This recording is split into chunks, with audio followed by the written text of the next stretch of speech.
Leading a startup team, whether you're delivering a sugar rush, stocking coffee, or getting a regular delivery of snacks, Office Depot has solutions that fit every startup culture, from getting those first business cards and stationery to ordering fleece pullovers with your new logo. To learn how Office Depot and the California Technology Council have partnered to bring you savings on all of these startup essentials and more, go to californiatechnology.org/member benefits. I'm Daniel Levine, and this is the Bio Report.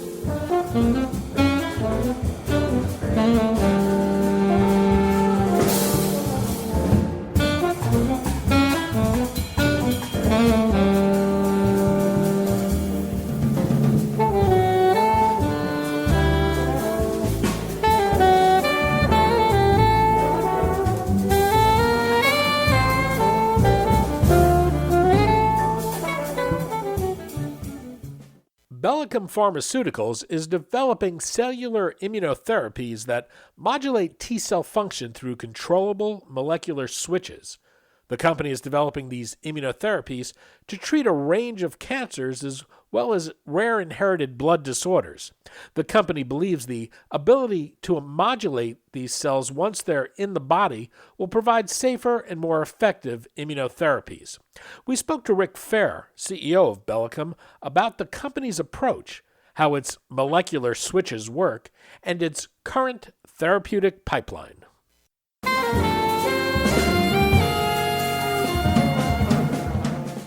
Rick, thanks for joining us. Hey, thanks, Danny, for having us. Appreciate it. We're going to talk about cell therapy, Bellicum's molecular switch platform, and your ability to modulate your cell products inside of a patient after they're administered. Let's start with your cellular immunotherapy platform, where you essentially put switches on cells that allow you to modulate T-cell function. What's the range of indications that you're considering for these therapies? Well, to be honest, Danny, I think we could really pursue any indication. Right now, we're in a stage of really proving the concept of the science in humans, and have done that with what we call our safety switch, and are in the process of doing so with our activation switch. And I think once we've done that, we could really take it a lot of different directions. Currently, we have product candidates being evaluated in pancreatic cancer. We have a pipeline candidate that's on its way for a variety of solid tumors that express HER2, a common tumor target, and we have an additional product that we're in the process of looking to partner that's utilized in blood cancers and other orphan blood disorders treated with stem cell transplantation. So pretty wide range of indications, but I would say broadly the platform really could be used in any form of cancer. Well, tell me about the switches. These can both activate and inactivate these cells. How do they work? Sure. So we're introducing genetic modification to patients' or donors' immune cells. And those genetic modifications express proteins. Those proteins are designed to do nothing on their own. So if you simply infuse the cells, they behave as normal T cells would.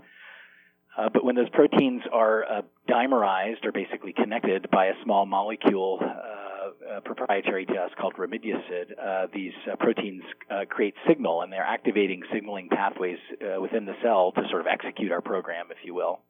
We've applied this technology in two ways. One I mentioned is our safety switch, also known as caspicide. In that setup, our small molecule activates a suicide pathway called it signals a molecule called caspase-9, which basically tells the cell to self-destruct. So we execute that program when we want to get rid of a T cell that's creating adverse events. The other switch, as you mentioned, is an activating signaling pathway. So in that setup, we are signaling a variety of pathways through two molecules, MyD88 and CD40, and with activating these two molecules, it leads to activation of the immune cell, which leads to proliferation of those cells and hopefully greater tumor killing. So those are the two kind of approaches we have to applying our switches to T cells today. So if I understood it correctly, the safety switch, the switch that induces cell death you'd use in the case of hematopoietic stem cell transplantation. This is in case a patient starts to develop an adverse response, which is graft versus host disease that can come from donor cells. What is graft versus host disease, and how serious a problem in this? And how are patients treated today if they develop it? Sure. So maybe I'll take one step back, Danny. I think the safety switch can really be used to mitigate any T cell mediated toxicity. T cells are potent killers, but they also can create a number of adverse events. As you mentioned, a donor T cell could create graft versus host disease, where a foreign T cell attacks a patient's healthy tissues as if it was foreign. And I can talk more about that and answer your explicit question. But we also know T cells can create other adverse events. In the CAR T cell world, we've seen fatal adverse events associated with cytokine release syndrome, a phenomenon that occurs when you have a robust proliferation of activated T cells. We've also seen fatalities associated with neurotoxicity of the cells, so adverse events in the brain. And so really, in any of those contexts, the safety switch could be useful to quickly shut down the T cells that are causing the adverse event and hopefully save the patient. So that's how we're thinking about it. As you mentioned, though, our first application of the safety switch was in a product we call RevoCell, which is a donor T cell added back to stem cell transplantation. And as you mentioned, since they're donor T cells, they can recognize the patient's organs as foreign and attack them, and this is what's known as graft versus host disease. It's a common problem in stem cell transplantation or really any organ transplantation, but our product's being studied in stem cell transplantation here. What we want to be able to do is provide the benefits that donor T cells can provide to prevent infections immediately post-transplant when the patient is immune compromised. Can also prevent longer-term relapse of their leukemia or lymphoma, which is a common problem in malignant patients who are transplanted. So we want the benefit of those T cells, but we want to be able to manage graft versus host disease, which can be a life-threatening toxicity in and of itself. So our T cells are modified with caspicide so they can be eliminated if they're creating GVHD, and if they don't, then they're there to provide therapeutic benefit. Today, essentially, there are a number of treatments that clinicians use to manage GVHD. They tend to just be very potent immunosuppressants, and while that they can be effective in mitigating the graft versus host disease, immune-suppressing transplant patients over long periods of time can have its own problems. It makes them very susceptible, again, to infections or leukemic relapse. So our product really allows the clinician to get the best of both worlds, the immune protection of donor T cells with the ability to manage GVHD without really affecting it. And how quickly and completely are you able to shut that down? Yeah, that's a good question. So, pharmacodynamically, our cells begin to self-destruct during the infusion of the small molecule remidesivir. So we've been able to show that happens within hours.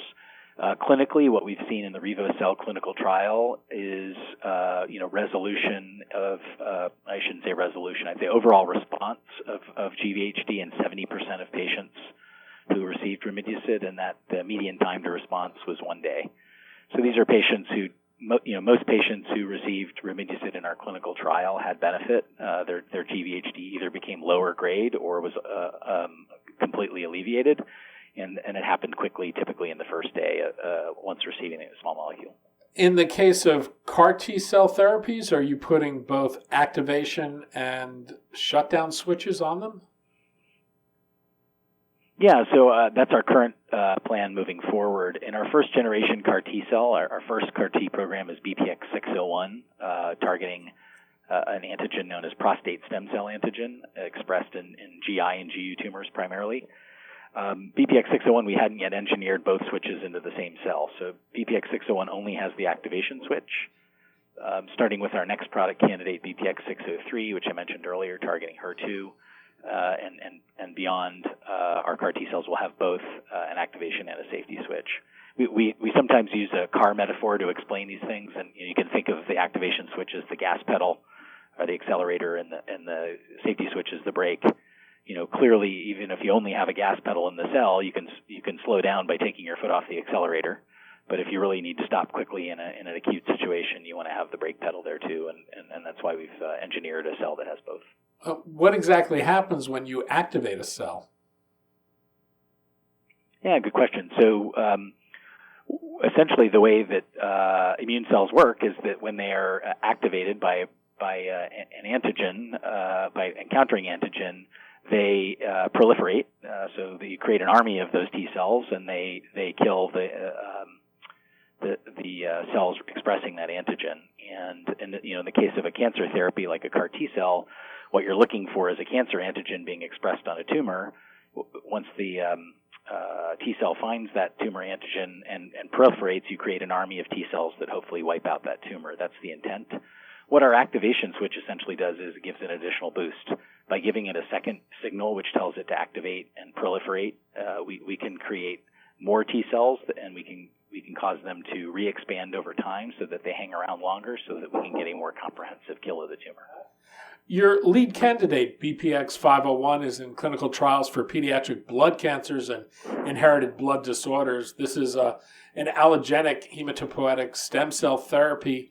What do we know about the safety and efficacy of this therapy to date, and how does it perform relative to traditional bone marrow transplantation?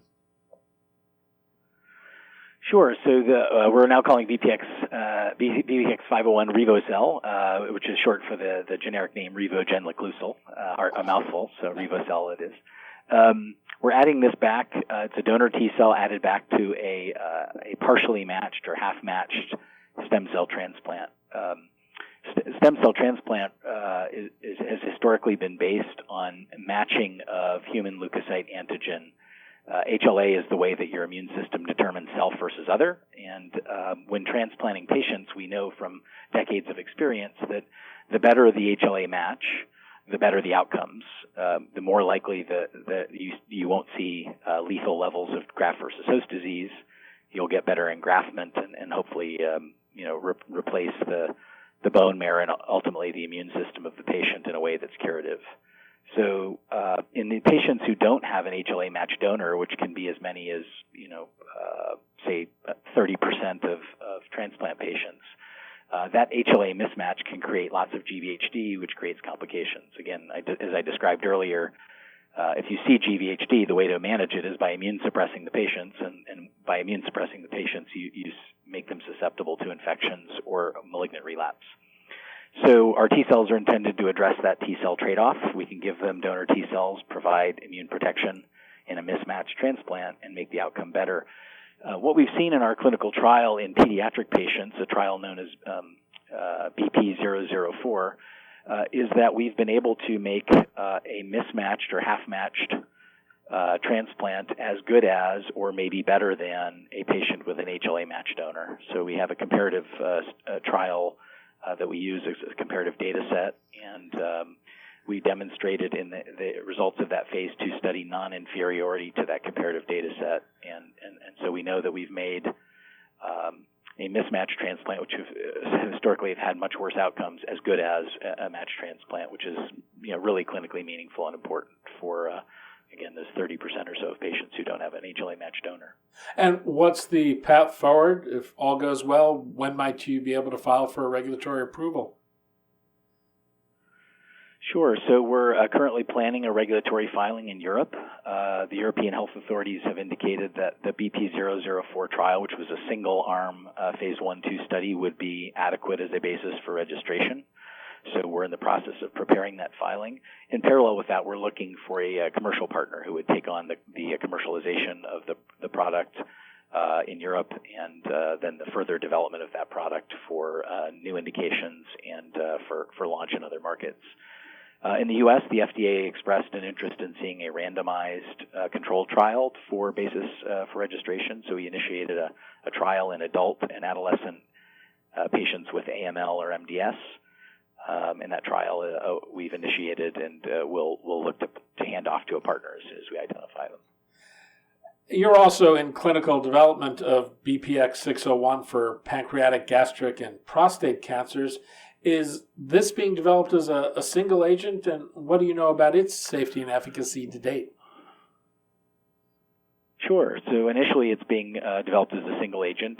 We've recently completed dose escalation in a phase 1 trial, evaluating the safety of these cells and our activation switch in patients with pancreatic cancer.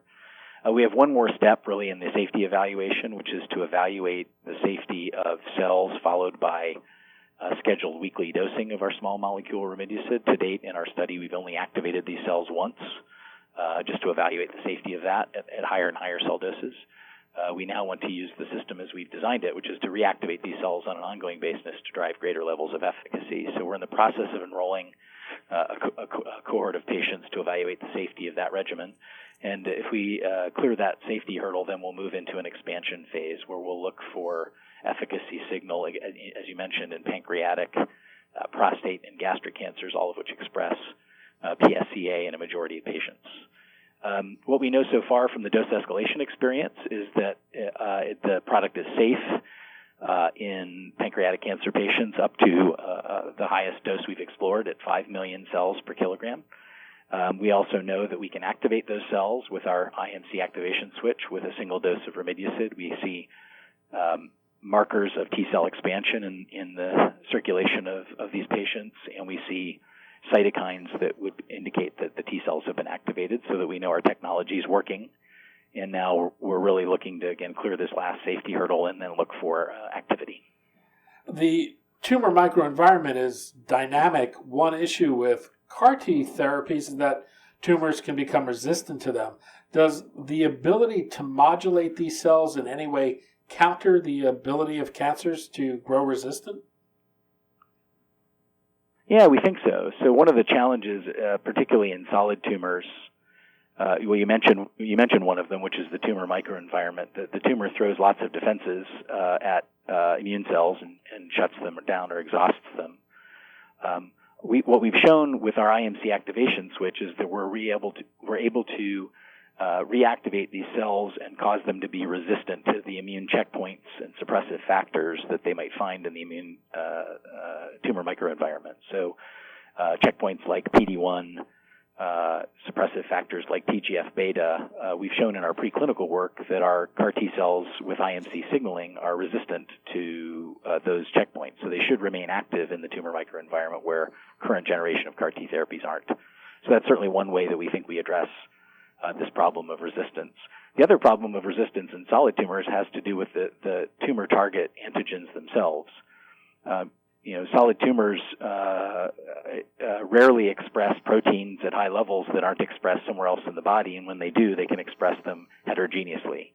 And so, one problem cancer therapies that have a single target have is they might kill the tumor cells that are expressing that antigen at a high level, but they might not kill the other tumor cells, which might re-expand and cause a relapse. The way we think we may be addressing that with our T cells is that IMC signaling produces a lot of pro-inflammatory cytokine and chemokine. And those cytokines and chemokines will in theory, attract and activate the patient's own immune system, which should contribute to tumor killing. And that immune system should be less specific. It won't look necessarily for a specific tumor antigen. It will simply look for cells that are expressing any tumor antigen and therefore eliminate a wider set of tumor cells. So that's certainly hypothetical. We know we create cytokines and chemokines, and we know what the impact of that should be. I think we're looking very carefully in our clinical experiment via tumor biopsy at what's happening in the tumor microenvironment to see if we're actually causing host immune cells to rally to tumor and to contribute to the tumor killing, and we'll be able to report on that more in the next year. Rick Fair, President and CEO of Bellicum Pharmaceuticals. Rick, thanks so much for your time today. Yeah, thanks, Danny. I appreciate you having us.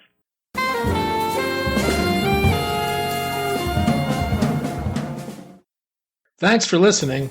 The Bio Report is a production of the Levine Media Group. To automatically download this podcast each week, subscribe to our RSS feed or through iTunes or other podcast manager. To join our mailing list, go to levinemediagroup.com. We'd love to hear from you. If you want to drop us a line or are interested in sponsoring this podcast, send an email to danny@levinemediagroup.com. Special thanks to Jonah Levine, who composed our theme music, and the Jonah Levine Collective, which performs it.